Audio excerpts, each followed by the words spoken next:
Une dame têtue a affronté un syndic arrogant qui lui bloquait l'accès à la plage qu'elle fréquentait depuis des décennies. Déterminée à défendre ses droits, elle a découvert des documents inattendus. Elle était propriétaire d'une partie de la plage que la copropriété prétendait posséder. Un retournement de situation qui a transformé non seulement l'accès à la plage, mais toute une communauté. Une histoire de courage, de justice et d'union qui va vous émouvoir. Laissez votre like, abonnez-vous et dites-nous d'où vous regardez. C'est un incroyable voyage. Vous n'allez pas croire ce que ce syndic prétentieux a essayé de me faire. Il a eu l'audace, la pétulance de m'empêcher d'aller à la plage que je fréquente depuis plus de 30 ans. Mais laissez-moi vous raconter cette histoire correctement. Parce que ce qui s'est passé après... Ah, ma fille, ça n'a été un rebondissement, même pas un feuilleton de prime time. C'était un matin d'avril, le soleil frappant à la fenêtre, cette journée parfaite pour sentir le sable entre les doigts. Comme je l'ai toujours fait ces 3 dernières décennies, j'ai pris mon sac de plage, mon chapeau de paille, celui que ma petite fille dit être démodé, mais qui s'en soucie.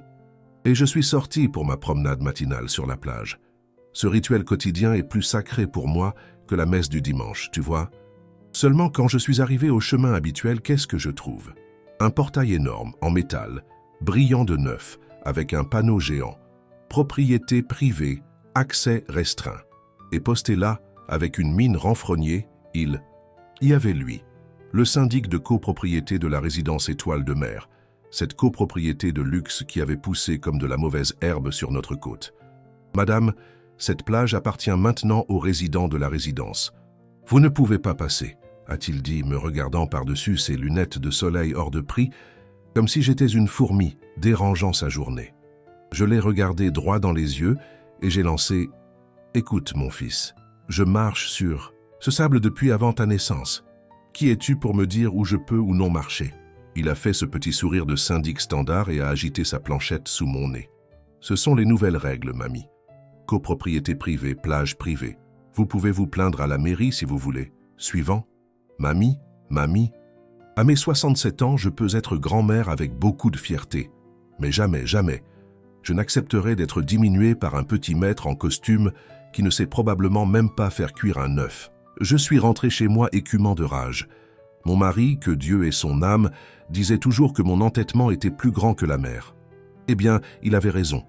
À ce moment-là, j'ai décidé, cela n'allait pas rester ainsi. Cette fameuse copropriété Étoile de Mer était apparue pratiquement du jour au lendemain.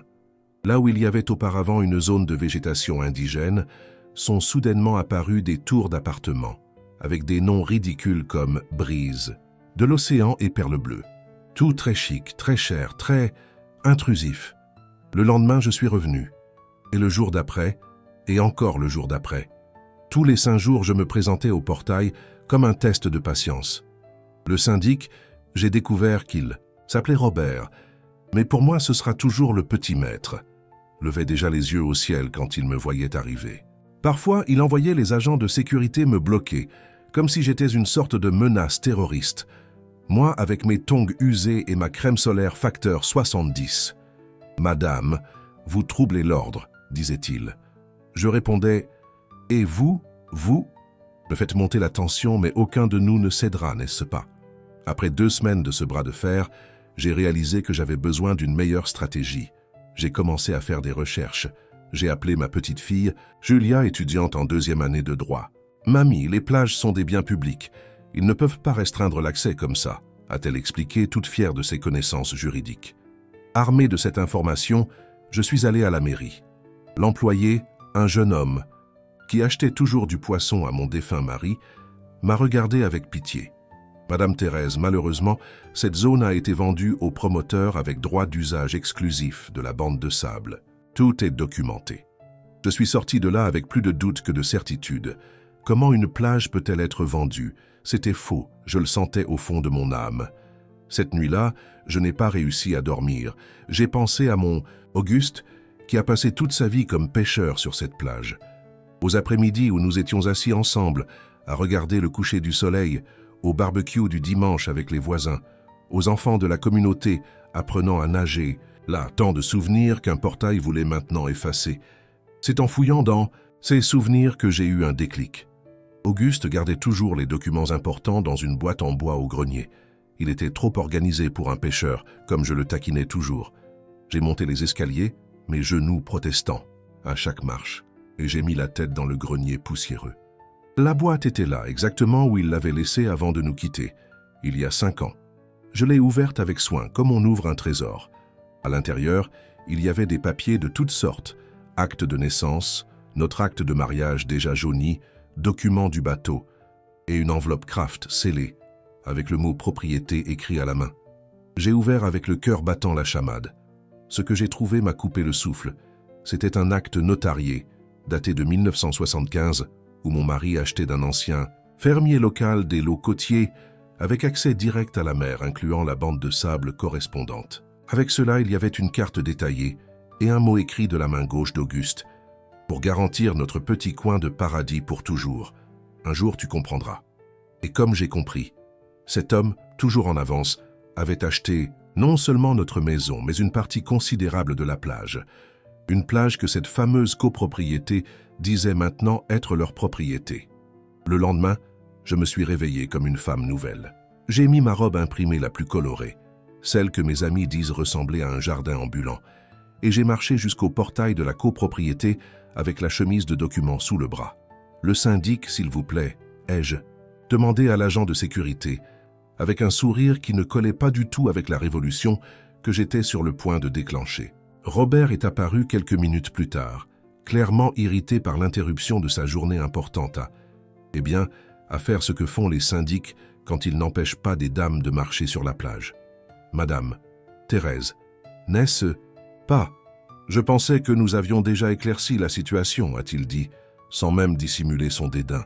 Ah, nous l'avons éclairci, oui, juste pas de la manière que vous imaginez, ai-je répondu, ouvrant la chemise avec un calme qui cachait la tempête en moi. Voici les documents qui prouvent que je suis propriétaire de 40% de la bande de sable que vous appelez plage privée. Incluant, tenez, c'est intéressant, le tronçon exact où vous avez construit cette zone de transat hors de prix. Sa tête. Ah, si je pouvais encadrer ce moment. D'abord, il y a eu le choc, puis l'incrédulité. Ensuite, cette rage contenue de quelqu'un qui n'est pas habitué à être contredit. Il a pris les papiers du bout des doigts comme s'ils étaient contaminés. Cela ne peut pas être réel. Ces documents sont trop anciens, ils n'ont probablement même pas de valeur juridique, a-t-il tenté d'argumenter, feuilletant frénétiquement les pages. Le cachet du bureau de l'enregistrement foncier n'est pas d'accord avec vous, mon cher. Tout est légalisé, renouvelé et mis à jour.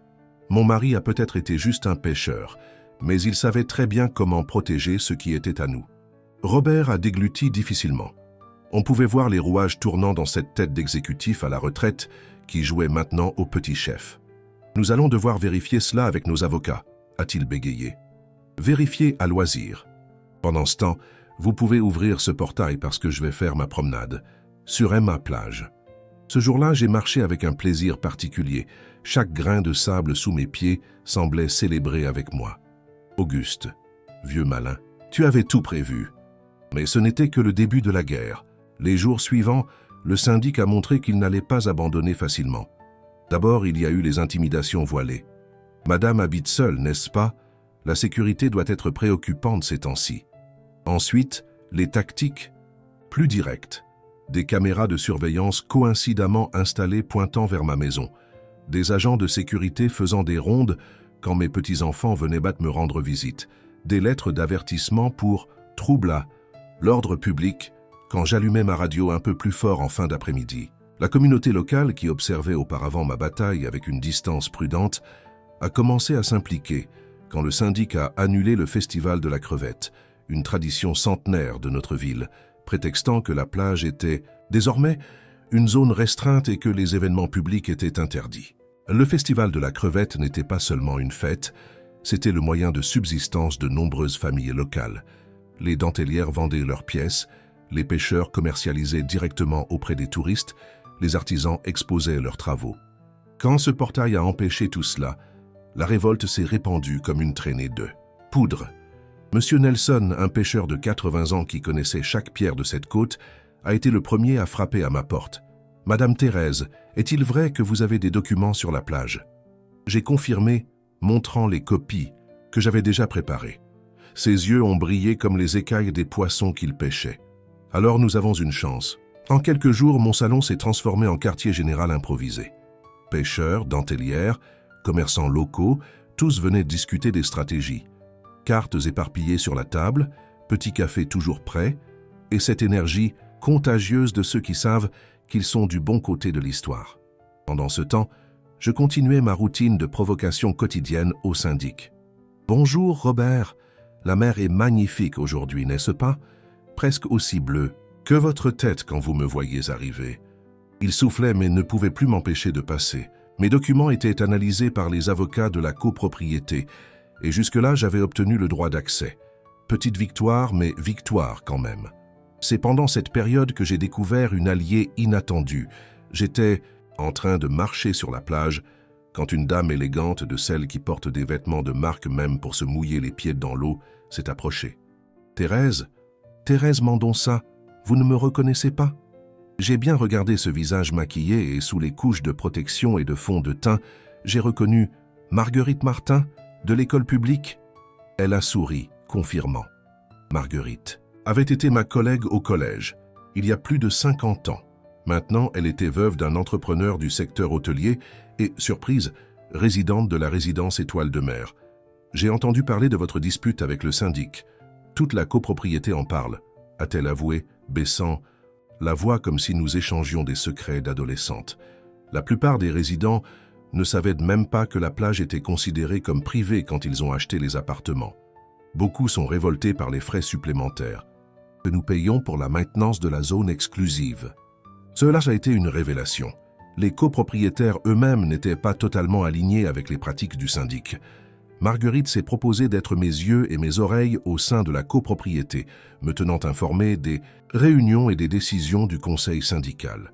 C'est ainsi que j'ai découvert le plan le plus absurde de tous. Le syndic avait l'intention de construire un spa de luxe exactement à l'endroit où les pêcheurs gardaient leurs bateaux depuis des générations. Le projet avait déjà été approuvé par le conseil et les travaux commenceraient dans 2 mois. Ils veulent transformer la plage en resort privé, a expliqué Marguerite, me montrant des photos du projet sur son téléphone portable, hors de prix. Piscine à débordement sur les rochers, restaurant gastronomique, day spa, tout clôturé et avec sécurité 24 heures sur 24. C'était plus qu'un affront, c'était un arrêt de mort pour le mode de vie de notre communauté.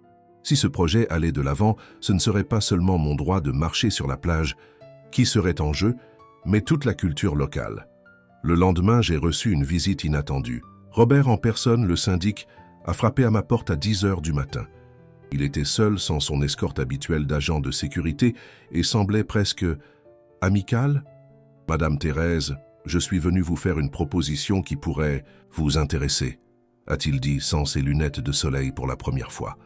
Ses yeux étaient petits et vifs, comme ceux de quelqu'un qui calcule toujours quelque chose.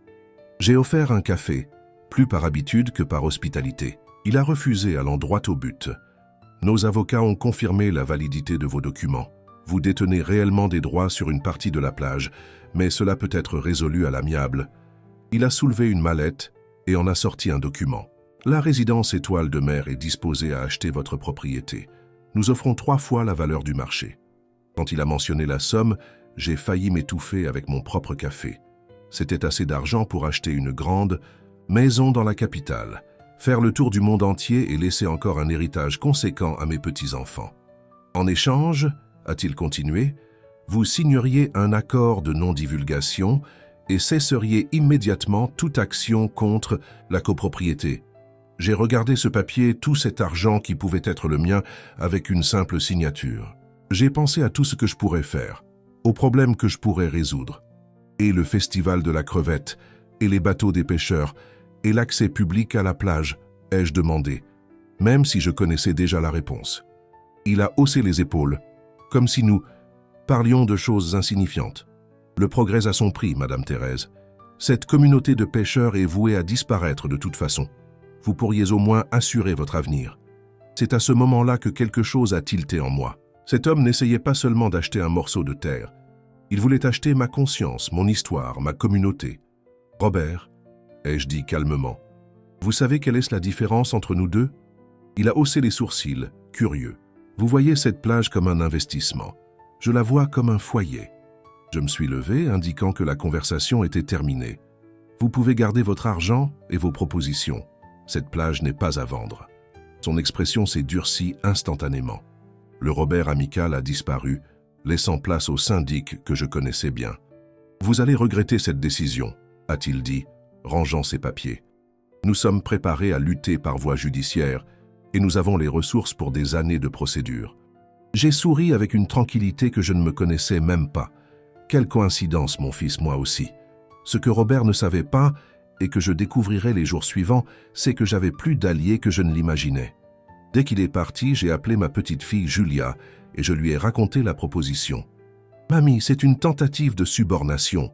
On peut utiliser ça contre lui. » Julia m'a aidé à trouver un avocat spécialisé en droit de l'environnement et du littoral, Dr. Maurice, un homme d'âge moyen aux cheveux gris et à la détermination qui rivalisait avec la mienne.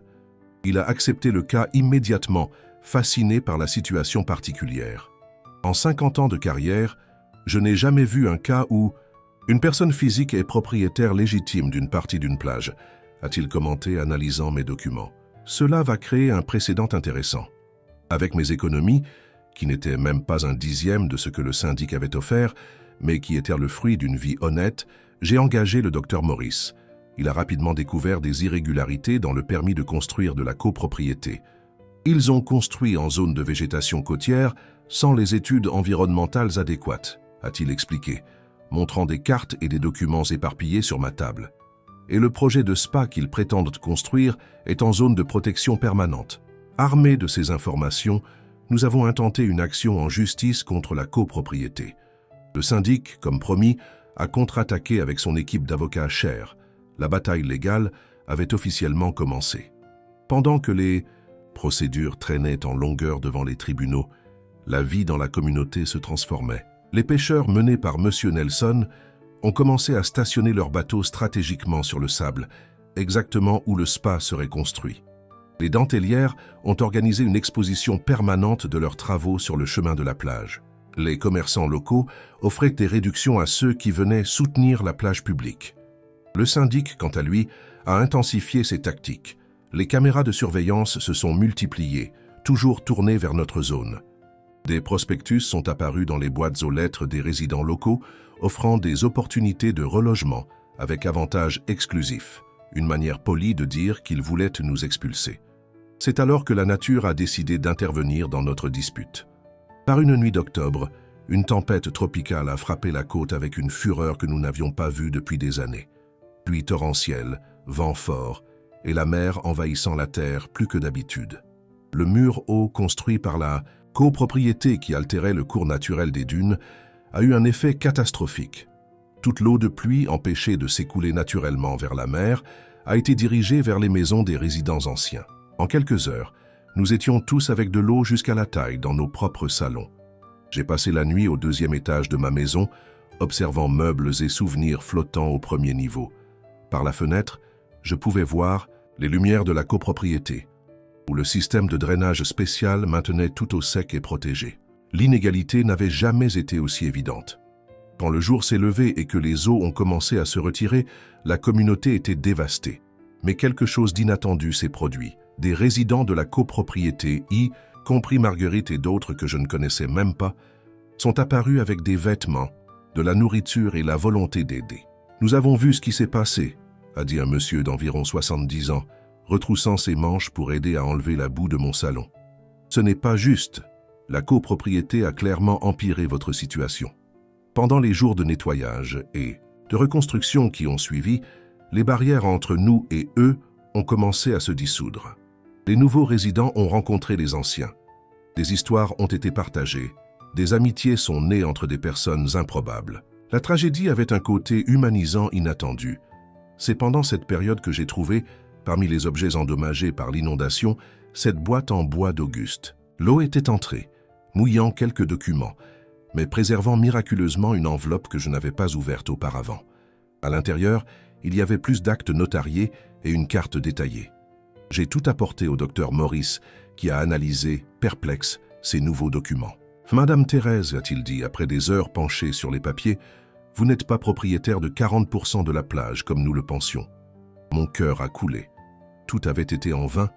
Il a souri, avec cette lueur de celui qui apporte des nouvelles qui vont changer la donne. Vous êtes propriétaire de 63%. Et plus encore, certains terrains que la copropriété occupe actuellement ont été achetés irrégulièrement. Ils étaient enregistrés au nom de votre mari depuis 1978. Cela changeait complètement la situation. Nous ne luttions pas seulement pour maintenir l'accès à la plage, nous remettions maintenant en question la légitimité même d'une partie de la copropriété. Quand ces informations sont devenues publiques, le chaos s'est installé dans la résidence Étoile de Mer. De nombreux résidents qui avaient payé des fortunes pour leurs appartements ont découvert que leurs biens immobiliers étaient en situation irrégulière. Une assemblée générale extraordinaire a été convoquée. Le syndic, visiblement ébranlé, a tenté de calmer les esprits en expliquant que de petites irrégularités pouvaient être résolues judiciairement. C'est alors que Marguerite, mon ancienne camarade de classe et maintenant informatrice, a pris la parole. Petites irrégularités? Robert, vous nous avez garanti que tout était 100% légal quand nous avons acheté. Maintenant, nous découvrons que nos biens sont construits partiellement sur un terrain qui ne nous appartient pas, que la plage n'est pas réellement privée et que votre projet de spa serait en zone protégée. D'autres copropriétaires se sont joints aux critiques. Des questions sur les frais supplémentaires ont commencé à surgir. Des interrogations sur la destination de l'argent de la copropriété. La révolte grandissait à chaque minute. À la fin de cette réunion, houleuse, une commission de résidents a été formée pour négocier directement avec moi et la communauté locale, passant outre l'autorité du syndic. Le lendemain, j'ai reçu dans ma maison reconstruite 5 représentants de la copropriété, y compris Marguerite. Aucun signe de Robert. Nous voulons proposer un accord, a dit un monsieur distingué qui s'est présenté comme président de la nouvelle commission. Mais nous ne voulons pas acheter votre terre ou vos droits. Nous voulons un partenariat. La proposition était surprenante. Au lieu de nous battre pour l'espace, la copropriété aiderait à financer la préservation environnementale de la zone et le maintien des traditions locales, en échange d'amélioration de l'infrastructure qui bénéficierait à tous. L'accès à la plage serait libre mais organisé. Le festival de la crevette serait non seulement maintenu, mais élargi, devenant un événement touristique qui attirerait des visiteurs dans la région. Nous sommes disposés à admettre que le modèle initial était erroné, a expliqué Marguerite. Nous voulons faire partie de la communauté, pas la détruire. J'ai consulté les pêcheurs, les dentellières, les commerçants. Au début, il y avait de la méfiance. Des années d'antagonisme ne se défont pas du jour au lendemain. Mais la proposition semblait sincère et les bénéfices étaient évidents pour tous. Nous étions sur le point de finaliser l'accord quand Robert a fait son dernier coup désespéré. Il est apparu à la mairie affirmant que mes documents violaient le plan directeur municipal et que toute la négociation était illégale. C'est alors que le maire, lui-même fils de pêcheurs locaux, est intervenu publiquement. Aucun mur ou portail ne peut empêcher l'accès à ce qui appartient à tous. La plage est un bien public par définition constitutionnelle. Si Madame Thérèse détient des droits sur une partie, elle peut décider comment les utiliser. Et elle a choisi de partager, pas de restreindre. C'était le coup de grâce.